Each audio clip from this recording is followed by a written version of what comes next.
નમસ્કાર. આપણે બધા પહેલા ધોરણમાં ભણ્યા છીએ ખરું ને? અને એ પાઠ કેટલા સરળ લાગતા હતા. પણ શું એ ખરેખર એટલા સરળ હતા? આજે આપણે પહેલા ધોરણના એક એવા જ પાઠને ખોલીને જોવાના છીએ અને એની અંદર છુપાયેલી જીનિયસ ડિઝાઇનને સમજવાના છીએ. તો ચાલો જોઈએ કે એક સાવ સાદો દેખાતો પાઠ ખરેખર કેટલો ઊંડાણપૂર્વક વિચારાયેલો હોય છે. શરૂઆત આનાથી, હે ડિંકાચીકા ઢીંકાચીકા. શું લાગે છે આ સાંભળીને? કોઈ મતલબ વગરના શબ્દો છે ને? પણ માનો કે ના માનો, આ જ પંક્તિઓ એક એટલી જોરદાર રીતે ડિઝાઇન કરેલા શૈક્ષણિક અનુભવનો પાયો છે કે જાણીને નવાઈ લાગશે. તો અહીંયા જ મોટો સવાલ ઊભો થાય છે કે ભાઈ, આવા ગીતને વાંચતા શીખવા સાથે શું લેવા દેવા? આ જ તો એ મજેદાર કોયડો છે જે આપણે આજે સાથે મળીને ઉકેલવાના છીએ. જુઓ, આ કોઈ સાધારણ ગીત નથી, માત્ર બાળકોને મજા કરાવવા માટે નથી. ના, આ તો એક દરવાજો છે, એક આખી શૈક્ષણિક સફરનો એન્ટ્રી ગેટ. એ બાળકોને આગળ જે વાર્તા આવવાની છે ને, એના માટે તૈયાર કરે છે. હા, ગીત છે ને, બહુ મસ્ત રીતે આગળ વધે છે. પહેલાં તો એ પતંગિયાને કહે છે, મને ઉડતા શીખવો. પછી કોયલને કહે છે, મને ગાતા શીખવો. મોરને નાચતા, માછલીને તરતા. બધું બરાબર ચાલી રહ્યું હોય ત્યાં છેલ્લી કડીમાં એક ટ્વિસ્ટ આવે છે. અચાનક જે લપલપિયાને, એટલે કે જે બહુ બોલબોલ કરે છે એને ચૂપ રહેતા શીખવાનું કહે છે. અને બસ આ જે કડી છે, આ જે હૂક છે, જે આપણને સીધા મુખ્ય વાર્તા સાથે જોડી દે છે. તો હવે સમજાયું? આ ગીત ત્યાં એમ જ નથી મૂકી દીધું. એ તો આખી વાર્તાનો જે બોધ છે ને, એના માટે બાળકોને માનસિક રીતે તૈયાર કરી રહ્યું છે. એક જ સમયે બાળકોમાં રસ પણ જગાડે છે અને આખા પાઠનો વિષય શું છે એની પ્રસ્તાવના પણ બાંધી દે છે. કેટલી સ્માર્ટ ડિઝાઇન છે ને? સારું, તો ગીતની વાત તો થઈ. હવે આવીએ પાઠના એકદમ કેન્દ્રમાં, લપલપિયા કાચબાની વાર્તા. આ એ વાર્તા છે જે આખા પાઠનો આધાર છે, જે બધા ટુકડાઓને એક સાથે જોડી રાખે છે. વાર્તા તો એકદમ સિમ્પલ છે. એક કાચબો છે, પણ કેવો? લપલપ્યો. મતલબ કે બહુ જ વાતોડિયો. એની દોસ્તી બે હંસો સાથે થાય છે. હવે જ્યારે હંસો પોતાના ઘરે માનસરોવર પાછા જવાનું નક્કી કરે છે, ત્યારે કાચબો જીદ પકડે છે કે મારે પણ તમારી સાથે આવવું છે. પણ પ્રોબ્લેમ એ છે કે કાચબો ઉડે કઈ રીતે?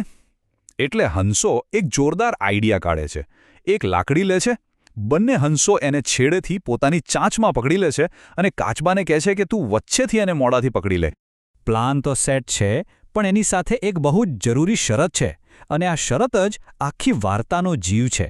શરત એ કે કાચબાએ આખા રસ્તે મોઢું બિલકુલ બંધ રાખવાનું, એક શબ્દ પણ નહીં, કારણ કે જો એ બોલવા ગયો તો ખેલ ખતમ. અને એમની સફર શરૂ થાય છે. એ લોકો ઉડતા ઉડતા એક ગામ ઉપરથી પસાર થાય છે. ગામના લોકો આકાશમાં કાચબાને આમ ઉડતો જુએ છે ને તો હસવા માંગે છે, મજાક ઉડાવે છે. હવે કાચબો તો લપલપ્યો, એનાથી આ સહન ન થયું. એના મનમાં થયું, આ લોકોને તો હું કંઈક જવાબ આપું. અને બસ આ જે ઘડી હતી.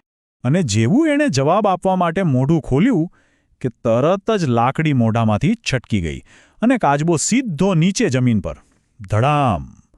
વાર્તાનો બોધ એકદમ સીધો અને સચોટ છે, જે બાળકો ક્યારે ન ભૂલે કે ભાઈ, વધારે પડતું અને ખોટા સમયે બોલવાના પરિણામો બહુ ખરાબ હોઈ શકે છે. તો વાર્તા અહીં પૂરી થઈ, પણ પાઠ અહીં પૂરો નથી થતો. શિક્ષણ તો હવે શરૂ થાય છે. હવે આપણે આ પાઠનો સૌથી રસપ્રદ ભાગ જોવાના છીએ કે કેવી રીતે અલગ અલગ રમતો દ્વારા આ વાર્તાના બોધને બાળકોના મગજમાં એકદમ પાક્કો કરવામાં આવે છે. ચાલો એક સવાલ વિચારીએ.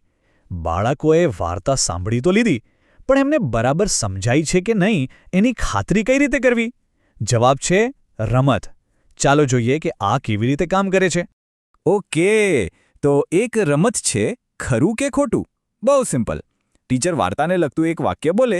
જો વાક્ય સાચું હોય તો બધા બાળકોએ ઉડવાની એક્ટિંગ કરવાની, અને જો વાક્ય ખોટું હોય તો તરવાની એક્ટિંગ કરવાની. હવે જરા વિચારો, એક જ રમતમાં કેટલી બધી વસ્તુઓ થઈ રહી છે. બાળકો ધ્યાનથી સાંભળી રહ્યા છે, વાર્તાને યાદ કરી રહ્યા છે અને સાચું ખોટું નક્કી કરવા માટે તર્ક પણ લગાવી રહ્યા છે. આ રીતે શરીરની હલચલ સાથે ભણતરને જોડવાથી છે ને, બાળકોને બધું લાંબા સમય સુધી યાદ રહે છે. બ્રિલિયન્ટ!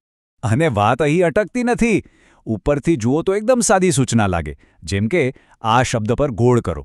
પણ જ્યારે કોઈ બાળકને એમ કહેવામાં આવે કે અહીં ધ્વનિવાળા શબ્દ પર ગોળ કરો, ત્યારે એ ખાલી ગોળ નથી કરતું, એ અક્ષરોની પેટર્ન ઓળખી રહ્યું છે, અક્ષર અને એના અવાજ વચ્ચેનો સંબંધ સ્થાપી રહ્યું છે, અને પેન્સિલ પકડવા માટે એના હાથના નાના નાના સ્નાયુઓનો વિકાસ પણ કરી રહ્યું છે. એક સામાન્ય સૂચના પાછળ કેટલું બધું વિજ્ઞાન છુપાયેલું છે.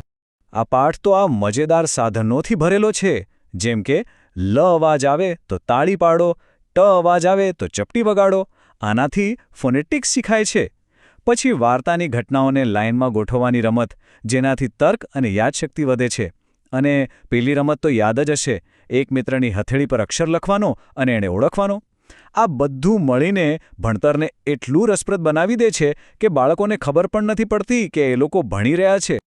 ચાલો હવે આ બધા અલગ અલગ ટુકડાઓને જોડીએ અને આખી મોટી તસવીર જોઈએ. આ બધી રમતો, આ ગીત, આ વાર્તા, આ બધું ભેગું મળીને એક સંપૂર્ણ શિક્ષણની સિસ્ટમ કઈ રીતે બનાવે છે? કારણ કે આ પાઠની અસલી સુંદરતા એના આ જોડાણમાં જ છે. આખી વસ્તુ છે ને એક ચક્રની જેમ કામ કરે છે, સ્ટેપ બાય સ્ટેપ. સ્ટેપ 1, એક મજેદાર ગીતથી શરૂઆત કરો જે વિષયનો પાયો નાખે. સ્ટેપ 2, એક વાર્તા કહો જે ભાવનાત્મક અને નૈતિક બોધ આપે. સ્ટેપ 3, એ સમજને મજબૂત કરવા માટે રમતો રમાડો. અને છેલ્લું સ્ટેપ 4, અક્ષરજ્ઞાન અને લખવાની પ્રેક્ટિસથી એ બધું પાક્કું કરાવી દો. આ આમ તેમ ફેંકેલી પ્રવૃત્તિઓ નથી, આ એક બહુ જ ઊંડાણપૂર્વક વિચારેલી સ્ટ્રેટેજી છે. અને હવે આવે છે આ પાઠનો સૌથી મોટો વાહ મોમેન્ટ. આ એ પોઈન્ટ છે જ્યાં બધું એક સાથે જોડાઈ જાય છે. આખા પાઠમાં જે અક્ષરો શીખવવામાં આવે છે, લ, ટ, ચ અને ખ, શું એમનેમ જ પસંદ કર્યા છે? ના, જરા વિચારો, વાર્તાનું શીર્ષક શું છે? લપલભ્યો કાચબો. એ જ શીર્ષકના મુખ્ય અક્ષરો જ લ, ટ, ચ અને ખ છે. કેટલું અદ્ભુત અને ઊંડાણપૂર્વકનું જોડાણ છે. વાર્તા પોતે જ એ અક્ષરો શીખવવાનું એક સાધન બની જાય છે. આને કહેવાય ઇન્ટિગ્રેટેડ લર્નિંગ. તો આપણે શું સમજ્યા કે આ ખાલી એક વાંચનનો પાઠ નથી, જરાય નહીં. આ તો એક સંપૂર્ણ પેકેજ છે. એક એવો અનુભવ જે એક જ સમયે ભાષા શીખવે છે, નૈતિકતાના પાઠ ભણાવે છે, ધ્યાનથી સાંભળવાની કળા વિકસાવે છે અને તર્કશક્તિને પણ મજબૂત કરે છે. અને આ બધું આપણને એક મોટા સવાલ પર લાવીને મૂકી દે છે. આપણા પોતાના બાળપણનું વિચારો.